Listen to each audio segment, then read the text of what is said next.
Hey everyone. So now that our Las Vegas special is done, I want to talk about some of the places we actually camped at and fill you guys in on some secrets. Where did we stay? Where did we eat? Where did we go? What did we do? Etc. So, to start off, I want to talk about Lake Havasu City, as that was basically our home base, and it was basically right in the center of our routine travels. So, why did we choose Lake Havasu City to be our home base, and why did we spend so much time in Lake Havasu City? Well, for starters, they have on average about 300 days of sunshine. For someone who can't stand the snow, that I gotta say was amazing. Texas, Flagstaff, Kingman, like areas literally all over us. It seemed like everyone else was getting hit with snow. And even though it would melt pretty quickly, we got no snow, and I loved every bit of that. It was nice being able to say that I did not see a single snowflake there.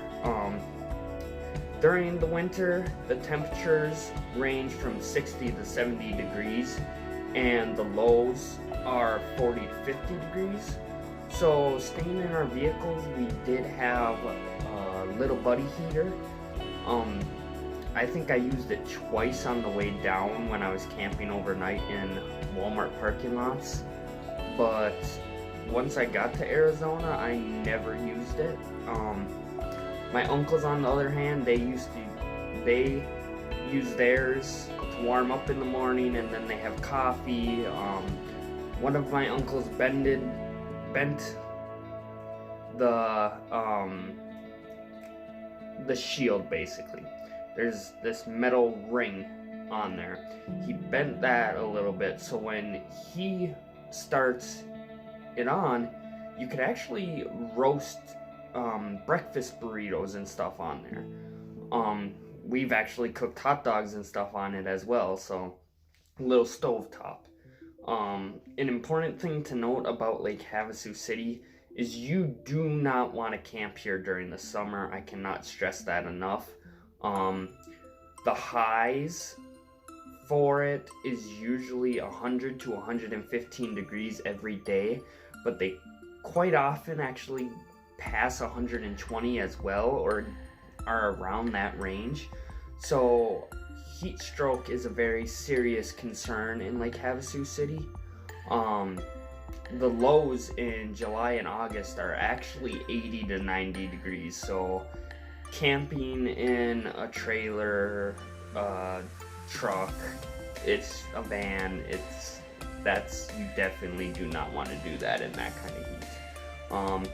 Another reason why we picked Lake Havasu City was because of all it has to offer. You have the water, the lake itself, you have the river, but then you have all the mountains that surround Lake Havasu City. So it is just beautiful views, and it has a little bit of everything all over the place when it comes to nature lovers. And because of this, you have a lot of activities to do. You can hike, you could boat, you could kayak, fish. I know people go fishing for bass all the time in Lake Havasu. You could go off-roading, that's another big one. We see people flying on the trails all the time, climbing up the mountains. There's just a lot of activities, nature-wise, in Lake Havasu. Along with this, one of my favorite places to go in Lake Havasu is Sarah Park, and that is located on the south end right as you're exiting Lake Havasu City. There they have a dog park, hiking trails, a rodeo ground, which I unfortunately missed because I had to work, and they actually have a runway and a pad for model helicopters and model planes. So my first day in Lake Havasu City my uncle kind of gave me a tour, and that was one of the first places we stopped at, and it was just amazing to see that people have these kind of hobbies, and there really is everything and anything basically in Lake Havasu City. Along with this, we unfortunately didn't get to go to any events because they were all practically canceled due to Corona, as everybody knows. But there is a lot of events in Lake Havasu. During the winter, people come from all over different colder parts of the country as well as Canada, so you get to meet people from all over the place and hear their stories and stuff, and that's really cool. And in February, Lake Havasu holds a winter fest for everybody, where they offer food, activities, entertainment, and products from all over the country. Then from March to September, there's several other events. There's the International World Jet Ski Final races. There's professional fishing tournaments. They have the Havasu 95 Speedway, the rodeo grounds, a triathlon, a balloon festival and fair, which we were going to check out, but like I said, unfortunately canceled.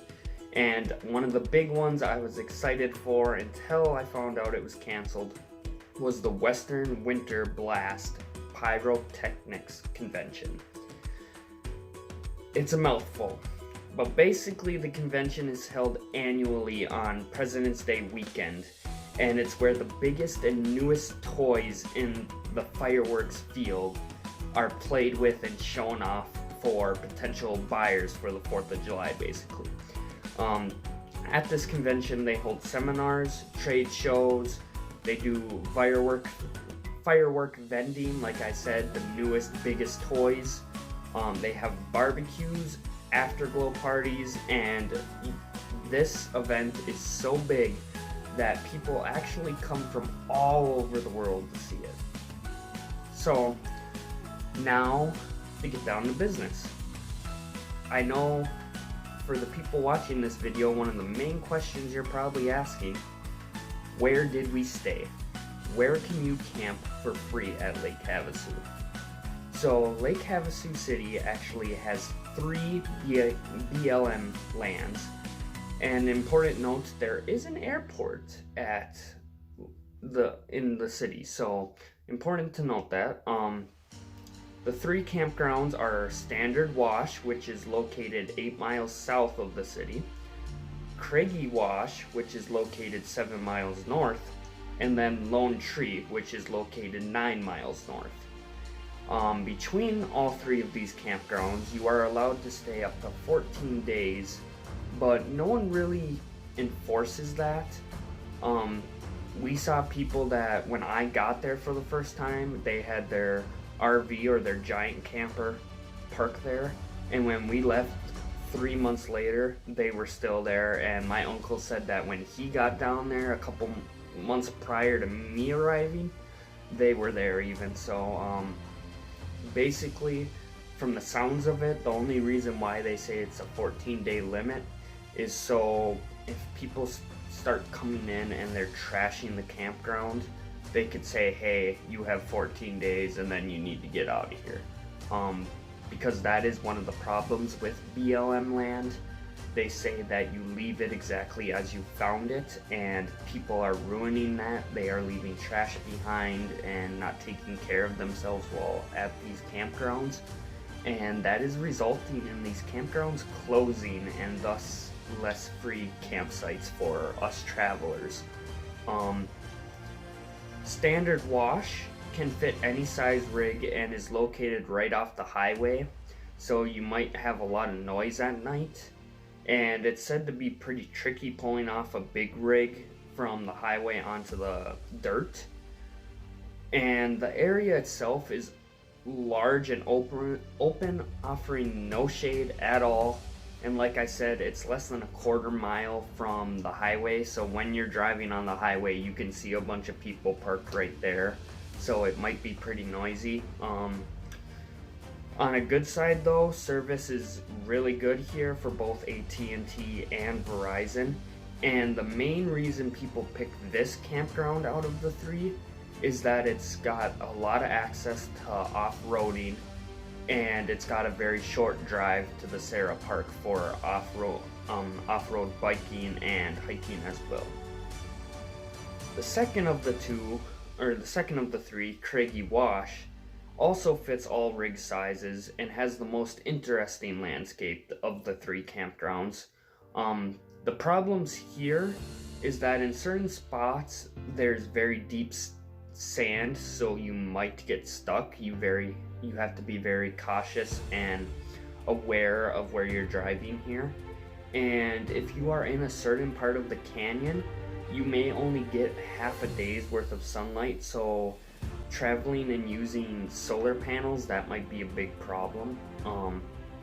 As well as the service is very spotty here for both Verizon and AT&T. This is one of the reasons why we did not stay there. We could not get any service at all. But supposedly, the further back you go, the better service you will get. So then, the last of the three is Lone Tree.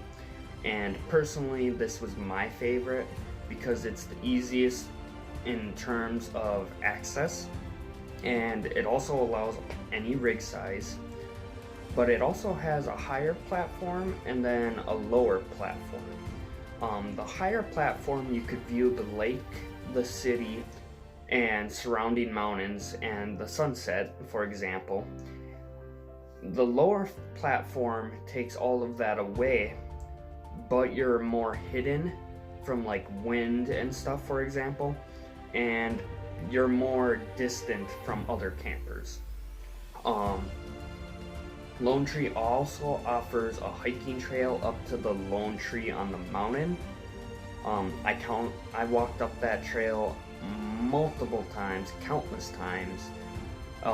Beautiful view for watching the sunset over the mountains, and it is just a beautiful view in general to go up there and overlook the city and everything around you, the campground. It is beautiful.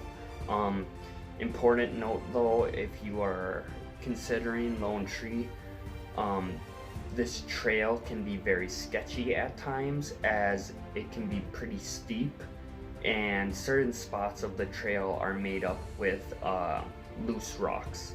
So you really got to be careful, especially making your way down the mountain. But along with this, it has trails for off-roading, so if you have something you want to hop on and drive up the mountains, drive into the city, you can do that. Because if you get the proper stickers and everything, it is legal to drive on the roads with those. We saw it all the time. And it actually has perfect service here for both AT&T and Verizon. So Lone Tree was personally our favorite of the three.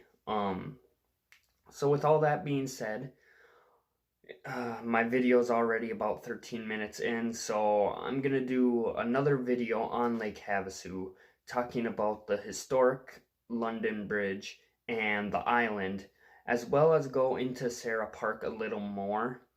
And I want to ask everybody, what is your opinion on what day I should upload? Should I upload more frequently? Should I do once a week so I can continue to work on blogs, photography, editing on these videos? I just noticed the past couple videos, posting them on the weekend, they're not getting nearly as many views as usual. And I want to make sure that my videos are reaching you guys the best they can. So shoot down what day works best for you guys, and I'll see if I could work around your guys' schedule versus mine. And along with that, one last note, I'm going to be posting more on our social media pages, including exclusive videos that have never been posted before or shared.